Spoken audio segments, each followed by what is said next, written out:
range in size from 1,346 square feet to 1,607 square feet.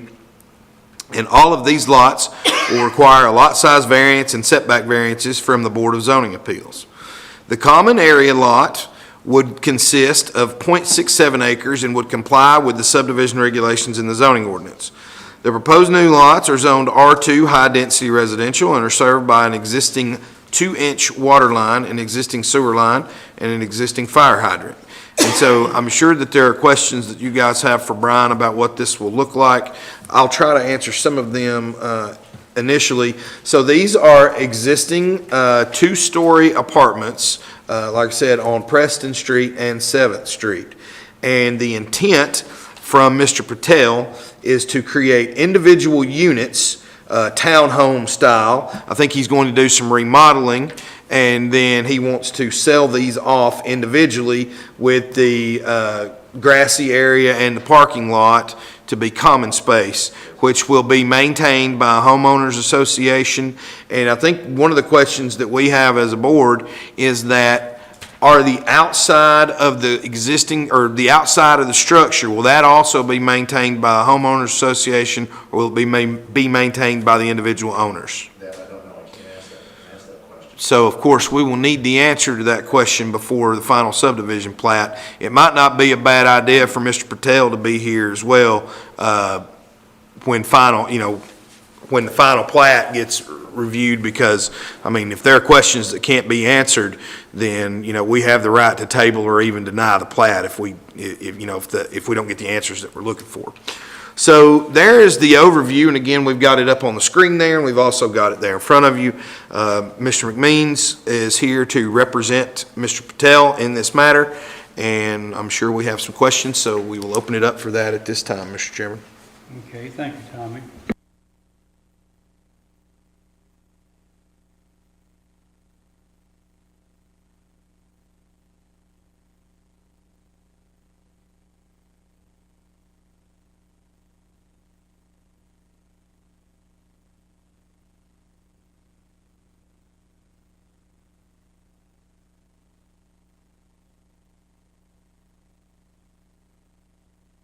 It's the double deckers.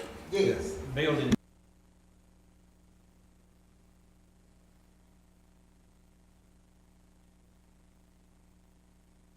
Yeah, and so I would like to reiterate that it is not going to be any additional strain on the existing infrastructure. These are, Right, just converting from yeah. units to ownership. Yes, thank you.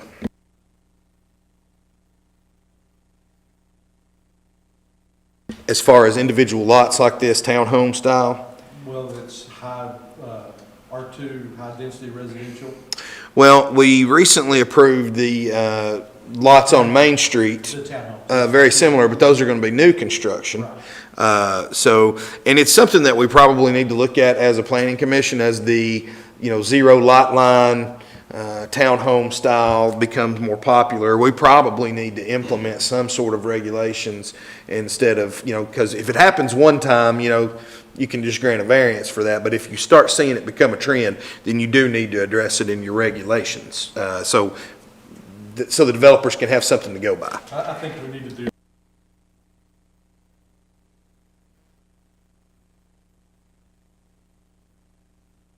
And I agree with that, JJ. And with this document, which created in 1986, we just really haven't had the demand for the zero lot line townhome style of residential unit.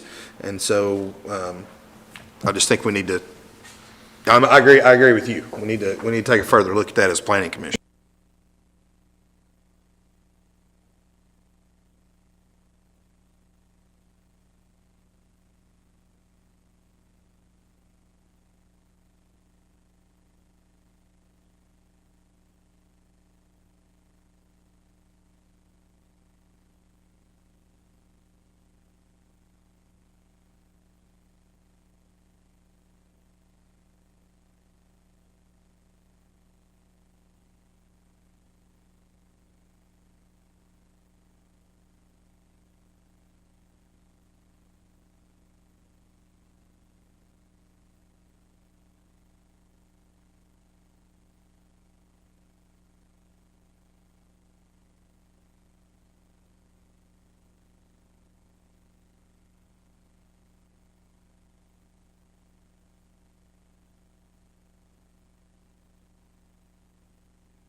And I guess I need to declare, since I'm adjoining property owner, I would need more. You said you didn't know whether the association would be taking care of the grounds, so. No, they'll be taking care of the grounds. The direct question, Tommy, did I hear you correctly? Exteriors. The exterior of the building. Yeah, As far as the grounds, the parking, all of that will be taken care of by the HOA. Okay. Yes. I would be interested about the exterior as well from the standpoint of uniformity Yeah. and consistency. Right. and who owns the fence? If it's on the property. I'm on the fence side, the chain link fence. Go right down, Yeah. down the middle of it. So, So just to answer that question, I can answer that question. Yeah. If it's on the property line, it's joint ownership. If it's on either side, it's, whoever side it's on. So I think we have two options here. We are well within our rights to table this until we get Mr. Patel up here or get some answers to our questions. Or we can grant preliminary approval, and then with the stipulation that final approval can't be granted until we get our questions answered. But however the board wants to proceed.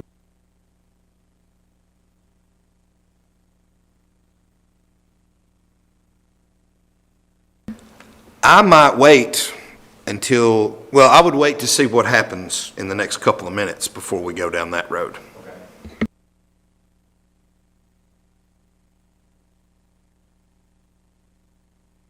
Okay. I move to table it. Move to table it until we get more information. Yes, till we get the questions answered. I'll second that. So I think if the motion were to pass, then we will set this on the next agenda or the next agenda that, Mr. Patel would like to be included upon. And then we can receive the answers to his questions. So should I maybe follow up with you in a few days' time about any additional questions from the board? Yes, I think the two main questions that we have are the current residents going to be eligible, will they be able to have first shot at purchasing these? Yeah, and will they be able to, what's the price range going to be? And then second, who's going to maintain the exterior of the structures? Any other questions that I'm missing from the board? I think just more details in general. Yeah, and More details about what's planned. I think it would be wise for Mr. Patel to show up at the next meeting. We have a motion on the floor, Mr. Chairman, and just kind of looking at the timeline of events here. Now, Brian, you can certainly come and go ahead and fill out your BZA application, because we would have to take action on the 22nd, one way or the other, whether we approve it or deny it.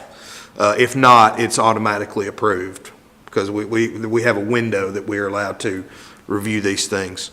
So Is that August 22nd? it would be August 22nd, and you would need to fill your BZA application out by August 12th. Sound right, Phyllis? And pay your fee. But again, that's going to depend on this vote, so I'm going to be quiet and let everybody vote. My apologies, Mr. Chairman. It's all right. We want to be clear on everything. I think everybody's in sort of agreement it's a good idea, but concerns over here about the upkeep and over here about the people placed.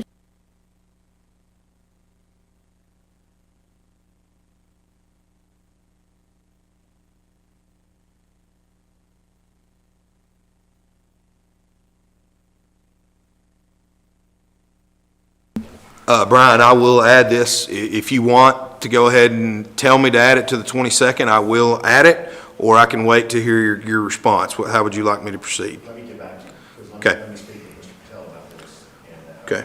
how he wants to proceed. So, and just so you know, it is going to be on the agenda on August 22nd, because we have to act on it. So if Mr. Patel doesn't feel ready to be here, then you can officially withdraw the plat, and then it would start the clock all over again. Okay. Does everybody understand that? So if we do not, So if we choose not to vote on it next time, it's essentially approval. It's approval for lack of action. Yeah, we have it's either 30 or 60 days, and I think We it's all 60. Be aware of that at the time. Make sure that the Yes. Okay, so we're going, so we'll wait to hear from Brian. And again, if you want to be on the August 22nd BZA agenda, application will be due August the 12th by end of business. And we close at, what time do we close, Phyllis? 4:30. Any other questions? All right. Thank you, Brian, good presentation. I think he's out of your way or something. Thank you.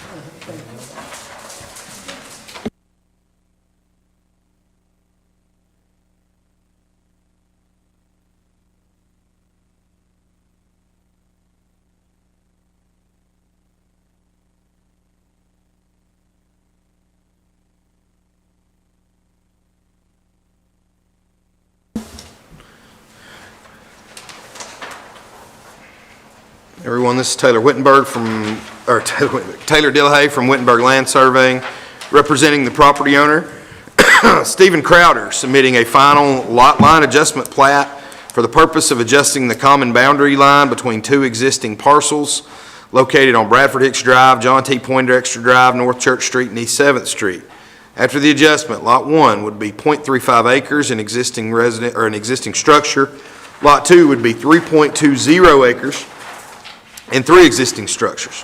Lot 1 is zoned C1 local commercial and would front East 7th Street, Lot 2 is zoned I1 light industrial and would front North Church Street, Bradford Hicks Drive, and John T. Poindexter Drive. Both of the proposed new lots are served by an existing 6-inch water line, an existing 2-inch water line, an existing 8-inch sewer line, and would comply with the subdivision regulations in the zoning ordinance. And for the instance of time, I'm going to kind of get up and show everybody what they're doing. Taking the existing boundary line, moving it there. So we're not creating anything new. That's correct. That's correct. And Michelle, here's the old property line. I never just moved it down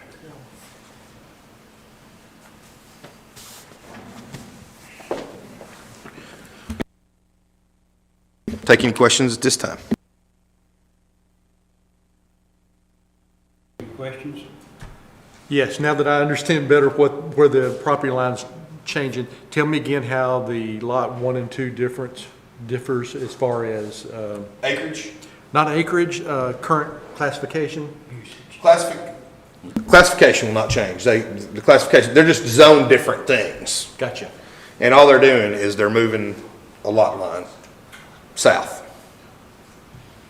Okay. And again, lot 2 is zoned as, Lot 2 is zoned I1 gotcha. and lot 1 is zoned C1. What is going to be put on the property? I don't think anything else is going to be added. They're just, My understanding now is it was moving that line out for additional parking for the commercial lot. what is, So will that be zoned as lot, when you move that line, it'll be the zoned? zoning does not change Okay, there. okay. That will stay whatever it is. I think Now, if the property owners want to, yeah, zoning districts don't have to go with property lines. So if you move that portion the zoning does not change.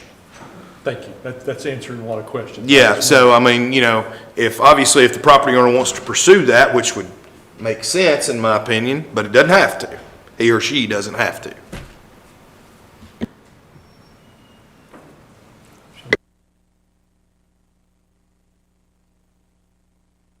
What is that, Taylor?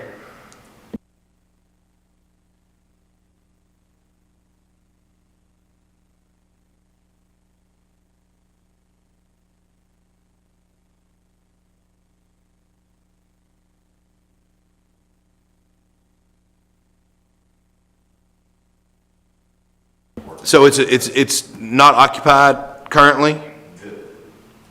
Lot 1, Lot 2? lot 2, yeah, I'm assuming it is. So everything's occupied? Okay.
I move we accept this.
I move we adjourn.